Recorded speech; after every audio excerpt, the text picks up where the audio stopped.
तो इस वीडियो में आज हम समझने वाले हैं general entry related to bad debt and bad debt recover. जब कोई बैड डेट होता है तो उसकी एंट्री क्या होती है, या बैड डेट रिकवर्ड होता है तो उसकी एंट्री क्या होती है, इस वीडियो में हम समझने वाले हैं। लेकिन सबसे पहले सवाल ये उठता है कि बैड डेट क्या होता है। बैड डेट का मतलब होता है कि जब कोई डेटर हम वो पैसा नहीं देने वाला, हमारा पैसा मर गया है, पैसा बिल्कुल नहीं आने वाला हमारा किसी से, वो बैड डेट हो गया। यानी कि कोई डेटर है जिससे मुझे पैसा लेना था एंड वो पैसा नाउ नॉट रिकवरेबल है। अब वो पैसा नहीं आ सकता, उसके पीछे रीज़न हो सकता है कि क्या वो हो सकता है वो इंसॉल्वेंट हो गया, मतलब कि दिवालिया निकल गया उसका, उसके बाद पैसे सारे ख़त्म हो गए। तो ऐसे केस में हमारा जिस कस्टमर से पैसा लेना था और वो पैसा मर गया बिल्कुल, वो बैड डेट हो चुका है। अब बैड डेट की एंट्री क्या होती है, आइए उसको समझते हैं। जनरल एंट्री, जब भी आपका कोई बैड डेट हो गया है तो आपका बिजनेस में लॉस हो गया, और लॉस हमेशा डेबिट होता है। यानी कि बैड डेट अकाउंट डेबिट।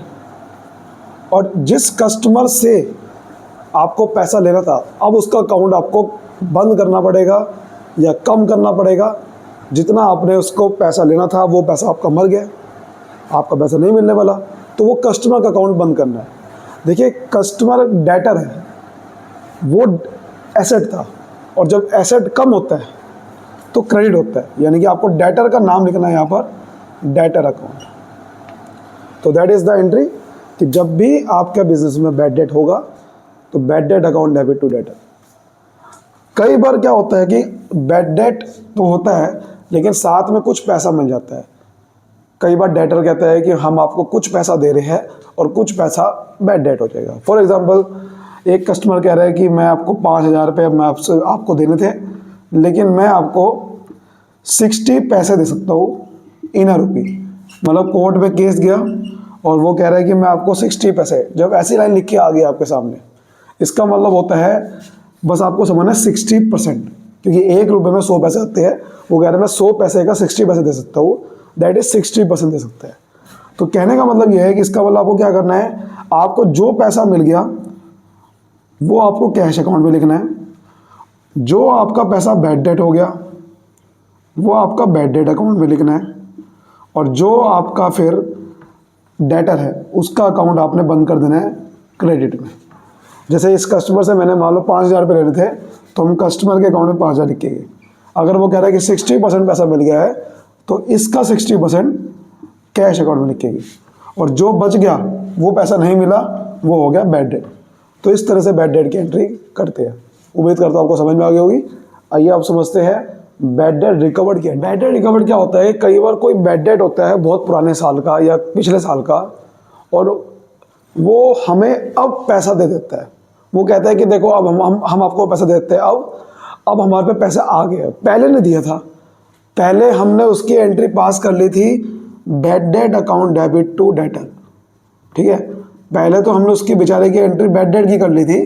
हमने सोचा था कि पैसा नहीं मिलेगा, मान लो 6,000 का बैड डेट था, तो ये हमने पहले एंट्री कर ली थी। लेकिन अब वो कह रहा है वो मैं आपको पैसा दे दूंगा, तो आपको पैसा, तो कई बार क्या होता है वो कस्टमर कहता है कि हम आपको अब पैसा दे देंगे, तो उसे बैड डेट रिकवर्ड बोलते हैं। वो हमारे लिए इनकम है, हमें बेसिकली इनकम मिलने की एंट्री करनी है। और इनकम मिलने की एंट्री क्या होती है, आपके पास पैसा आता है, कैश अकाउंट डेबिट करेंगे।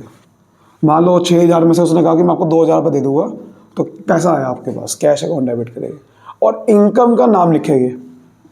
इनकम का नाम है बैड डेट रिकवर्ड, तो इनकम का नाम लिखेंगे bad debt recovered to bad debt recovered account. ये गलती नहीं करनी है कि बैड डेट अकाउंट लिख दिया, क्योंकि ये कोई कस्टमर नहीं है कि जिसका अकाउंट मैं बंद कर रहा हूँ। ये तो एक खर्च, एक तो लॉस है, ये लॉस हो चुका है, इसका अकाउंट कोई बंद वगैरह नहीं होगा। ये बंद होगा आगे प्रॉफिट एंड लॉस अकाउंट में जाके, जो आगे की बात है। इसलिए ये इनकम है, इनकम मिलने की एंट्री करनी। तो बैड डेट रिकवर्ड की एंट्री इस तरह से होगी, ये बात समझ ली। चलिए कुछ एक आधा क्वेश्चन देखोगे, इसमें लिखा हुआ है कि दिनेश इंसॉल्वेंट डिक्लेयर हो गया, मतलब कि वो दिवालिया निकल गया है, वो पैसा नहीं दे सकता। एंड पेमेंट ऑफ 60 पैसे इन अ रुपी रिसीव फ्रॉम स्टेट, वो कह रहा है कि मेरे पास जो भी प्रॉपर्टी पड़ी है ना उसमें से मैं आपको सिर्फ 60% रुपये का मतलब 60% दे सकता हूँ। तो उसकी एंट्री करनी है 2025 अप्रैल 3। सबसे पहले जितना उससे पैसा मिल सकता है ना, जितना उससे पैसा मिल गया है वो हम लिख देते हैं कैश अकाउंट डेबिट। कितना उससे पैसा मिला है 60 पैसे इन रुपये 60%। अच्छा यहाँ पर अमाउंट यहाँ पर लिखने रहेगी, अमाउंट है मान लो उसके 10,000 रुपये, तो 10,000 का 60% होता है 6,000 रुपये आपको पैसा मिल गया उससे, तो कैश अकाउंट डेबिट। और जो पैसा नहीं मिला वो है बैड डेट, तो यहाँ लिखिए bad debt account debit to Dinesh. वो कस्टमर का नाम है दिनेश, तो दिनेश से पैसा लेना कितना, 10,000 रुपये, दिनेश में लिखते हैं 10,000।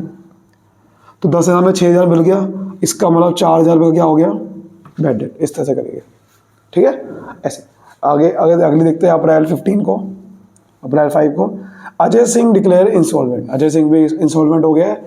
18,000 रुपये नॉट रिकवरेबल फ्रॉम स्टेट। इसका मतलब वही है कि 18,000 रुपये उसके मिलने ही नहीं वाला। ये वाला केस में कुछ पैसा मिला कुछ नहीं मिला, यहाँ पर तो पूरा का पूरा पैसा मर गया।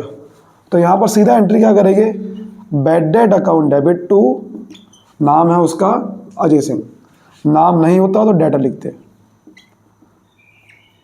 Bad debt account debit to Ajay Singh 18,000 रुपये, 18,000 कि पूरा का पूरा पैसा हमारा मर गया। फिर अप्रैल 6 कैश मिला है 40,000 रुपये, bad debt return of last year. जो पिछले साल बैड डेट रिटर्न ऑफ मतलब बैड डेट हुआ, पिछले साल जो बैड डेट हुआ था उससे 40,000 रुपये पैसा मिल गया, इसे बोलते हैं बैड डेट रिकवर्ड, जब पुराने बैड डेट से आपको पैसा मिलता है। तो यहाँ लिखेंगे cash account debit to bad debt recovered account, short form लिख रहा हूँ मैं BDR, 40,000 रुपये। तो एंट्री होगी इस तरह से 40,000। क्लियर है, उम्मीद करता हूँ आपको कॉन्सेप्ट समझ में आया होगा। समझ में आया तो वीडियो को शेयर करिए, लाइक करिए, कमेंट करिए। ऐसे ही वीडियो देखने के लिए चैनल को अभी कभी सब्सक्राइब कर लीजिए। थैंक यू सो मच, मिलते हैं नेक्स्ट वीडियो में।